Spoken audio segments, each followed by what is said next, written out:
Moi, je veux bien goûter d'autres choses. Hein. Donc là, vous avez des verres de farine. Ah, Vous avez essayé un petit peu trouver.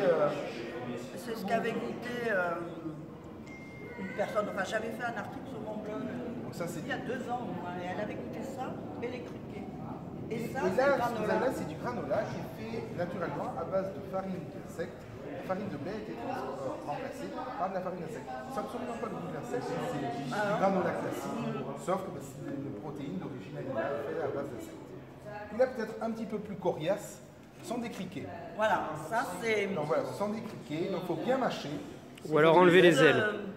Enlever peut-être les ailes, sinon ça chatouille un peu la gorge. Soit vous pouvez enlever les ailes, sinon voilà, ça peut un peu chatouiller la gorge. Je ne veux pas tousser sur la vidéo, hein. Donc là, ce sont des criquets qui sont préparés, on va dire à la grecque. Un petit peu épicés, un petit peu aromatisés.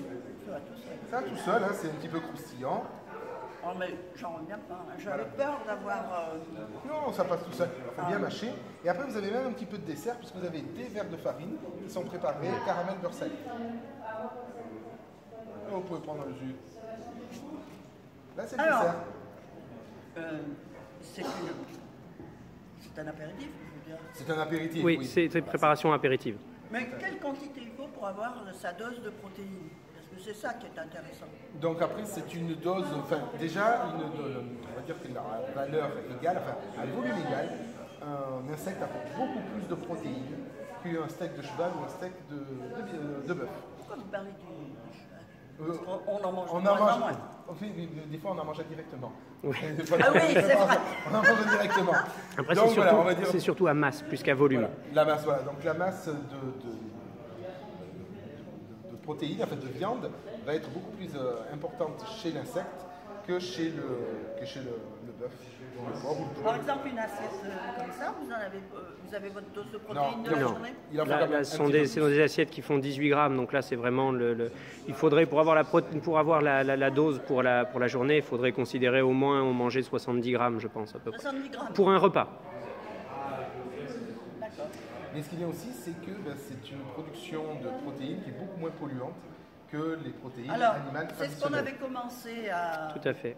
à dire.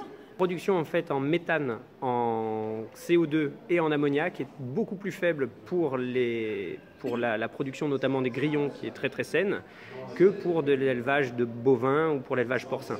Après vous avez les données qui ont été publiées là-bas. Je disais, il va quand même falloir de la place. Oui.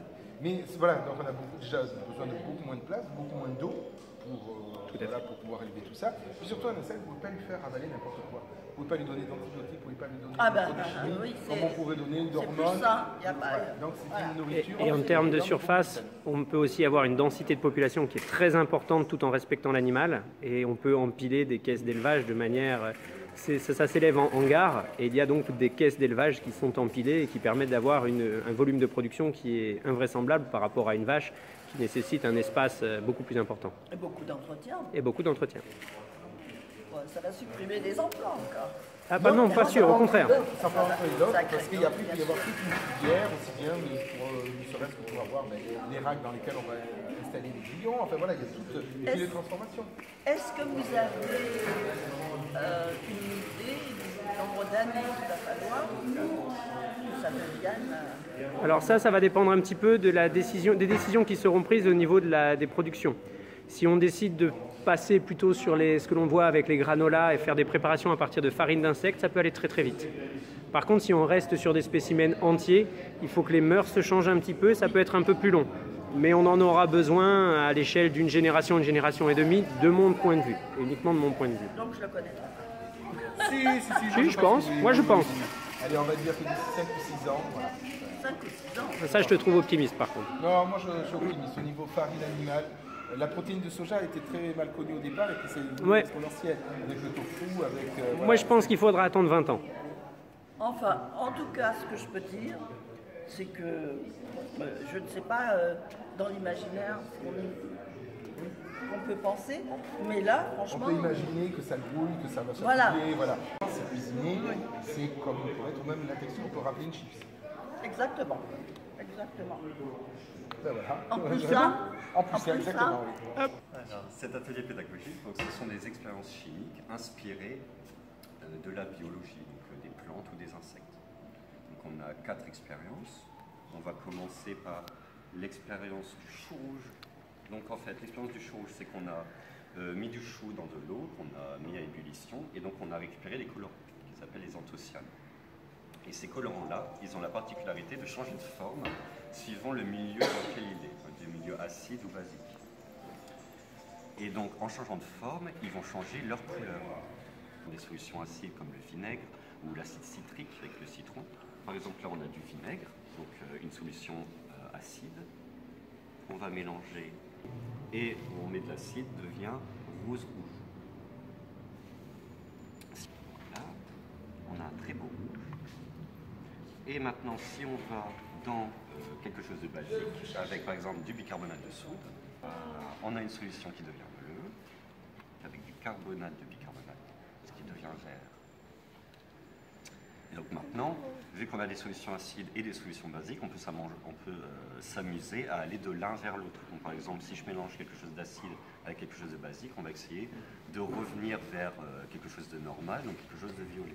Vous jouez que sur les couleurs là ou c'est pour... Pour l'instant, oui, c'est que sur les couleurs.